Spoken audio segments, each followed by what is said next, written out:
بسم اللہ الرحمن الرحیم۔ الحمدللہ ہمارا تفسیر جلالین کا سبق جاری و ساری ہے، اور ہم نے گزشتہ سبق کے اندر حضرت ابراہیم علیہ السلام کا قصہ شروع کیا تھا۔ قصے کو، اسی واقعے کو کنٹینیو کرتے ہیں اور آج کا سبق پڑھتے ہیں۔ بسم اللہ الرحمن الرحیم۔ وَتَاللَّهِ لَأَكِيدَنَّ أَصْنَامَكُمْ بَعْدَ أَن تَوَلُّوا مُدْبِرِينَ۔ حضرت ابراہیم علیہ السلام نے پست آواز میں کہا، اللہ کی قسم، میں ضرور بضرور تمہارے بتوں کی بری حالت کروں گا، یا پھر پیچھے سے ترجمہ کریں گے کہ اللہ کی قسم، تمہارے پیٹھ پیچھے لوٹنے کے بعد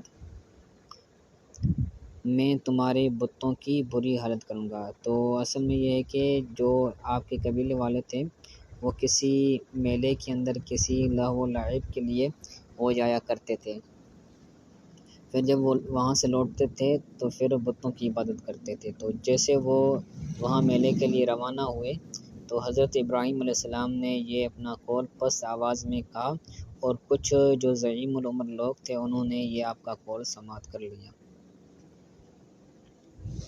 ٹھیک ہے، تو آگے کہتے ہیں فَجَعَلَهُمْ جُذَاذًا إِلَّا كَبِيرًا لَهُمْ لَعَلَّهُمْ إِلَيْهِ يَرْجِعُونَ۔ تو اللہ تعالیٰ بیان فرما رہے ہیں کہ اس حضرت ابراہیم علیہ السلام نے ان بتوں کے ٹکڑے کر دیے۔ جزازن مطلب ٹکڑے ٹکڑے کر دیے۔ اللہ کبیرن، مگر جو ان میں سے بڑا بت تھا اور اس کو انہوں نے چھوڑ دیا، اس کے ٹکڑے نہیں کیے۔ کیوں نہیں کیے؟ لعلہم الیہ یرجعون، تاکہ شاید کہ وہ ان کے قبیلے والے اس بت کی طرف رجوع کریں۔ تو آگے کہتے ہیں بعد ذہاب من المجتمعہم فی یوم عید لہم، کہ ان کا مجمع کی طرف جانے کے بعد، جب وہ مجمع کی طرف چلے گئے اس کے بعد آپ نے یہ کیا۔ وہ مجمع کس لیے تھا؟ فی یوم عید لہم، ان کے لیے جو عید کا دن تھا اس دن انہوں نے مجمع کیا تھا لہو و لعب کے لیے۔ پھر وہ سارے کے سارے وہاں چلے گئے، پھر حضرت ابراہیم علیہ السلام نے ان کے بعد ان کے ساتھ یہ معاملہ کیا۔ جزازن کے بارے میں کہہ رہے ہیں کہ بدم الجیم و کسرہا، جیم کے دمہ کے ساتھ بھی پڑھ سکتے ہیں جیسا لکھا ہوا ہے جزازن، اور جیم کی کسرہ کے ساتھ بھی پڑھ سکتے ہیں جزازن۔ آگے جزازن کی مطلب بتا رہے ہیں فتاتن بفأسن، یعنی انہوں نے کہاڑے کے ساتھ اس کے ٹکڑے کر دیے۔ فتاتن یعنی ٹکڑے ٹکڑے کر دیے، مگر جو بڑا تھا اس کو چھوڑ دیا۔ اللہ کلفا فی عنقہ، اور آپ علیہ السلام نے کہاڑے کو اس کی گردن میں، جو بڑا بت تھا اس کی گردن میں ڈال دیا یا لٹکا دیا۔ الہ کے بعد الہ کا مرجع بتایا، الی الکبیر یعنی بڑے کی طرف، تاکہ وہ لوٹیں، رجوع کریں۔ فیرون ما فعل بغیرہ، تاکہ وہ دیکھیں اس کو جو اس کے علاوہ کسی اور نے کیا ہے، یعنی آپ نے یہ ایسا اس لیے کیا تاکہ وہ اس کی طرف متوجہ ہوں، بت کی طرف، تاکہ ان کو پتہ چلے کہ یہ بت کچھ کر نہیں سکتے، ان بتوں کے علاوہ کسی اور نے یہ کام کیا ہے۔ آگے کہتے ہیں قالوا من فعل ھذا بآلہتنا انہ لمن الظالمین، تو جب وہ لوٹ آئے تو انہوں نے کہا کہ یہ ہمارے معبودوں کے ساتھ کس نے کیا ہے؟ من فعل ھذا بآلہتنا، ہمارے معبودوں کے ساتھ یہ کس نے کیا ہے؟ انہ لمن الظالمین، جس نے بھی کیا ہے وہ ظالموں میں سے ہے۔ قالوا کے بعد کہہ رہے ہیں کہ بعد رجوعہم و رؤیتہم ما فعل، ان کے لوٹنے کے بعد انہوں نے یہ کہا، اپنے لوٹنے کے بعد انہوں نے کہا، یا انہوں نے جب حضرت ابراہیم علیہ السلام نے جو کیا تھا اس کو دیکھنے کے بعد انہوں نے یہ قول کہا۔ ظالمین کے بعد فی نکالا کہ وہ اس کام کے اندر ظلم کرنے والا ہے، بڑا ظالم ہے، ان کے قول ہیں۔ قالوا سمعنا فتى یذکر آلہتنا یذکرہم یقال لہ ابراہیم، تو جو سست لوگ تھے، جو بوڑھے لوگ تھے، انہوں نے حضرت ابراہیم علیہ السلام کا وہ قول سن لیا تھا تو وہ کہنے لگے کہ ہم نے ایک نوجوان کو سنا وہ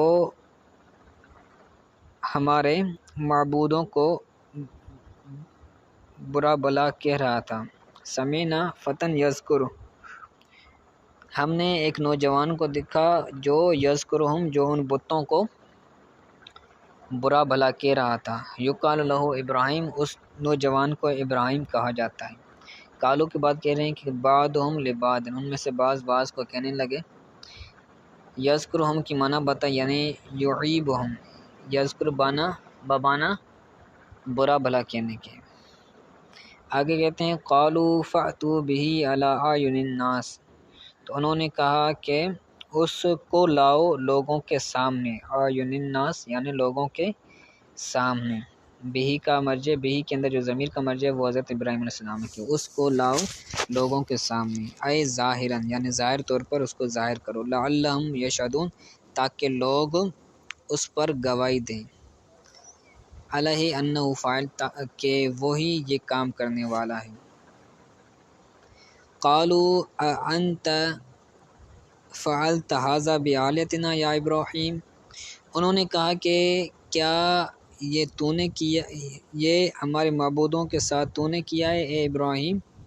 اانت فعلت ھذا، کیا تو نے ہمارے بتوں کے ساتھ یہ تو نے کیا ہے اے ابراہیم؟ قالو کے بعد کہا کہ لہو بعد اتیانی، حضرت ابراہیم علیہ السلام کو لانے کے بعد انہوں نے اس حضرت ابراہیم علیہ السلام کو کہا۔ بے تاکیل انت کو تین طرح سے پڑھ سکتے ہیں، بے تحقیق الحمزتین جو لکھا ہوا ہے دونوں حمزوں کو تحقیق کے ساتھ ایک طریقہ، اور دوسرا طریقہ ہے وابدال الثانیۃ الفن، جو دوسرا حمزہ ہے اس کو الف کر کے بھی پڑھ سکتے ہیں، تو جب حمزہ کے بعد الف آ جائے گا تو یہ کھڑی زبر ہو جائے گی یعنی آنت، اس طرح پڑھیں گے۔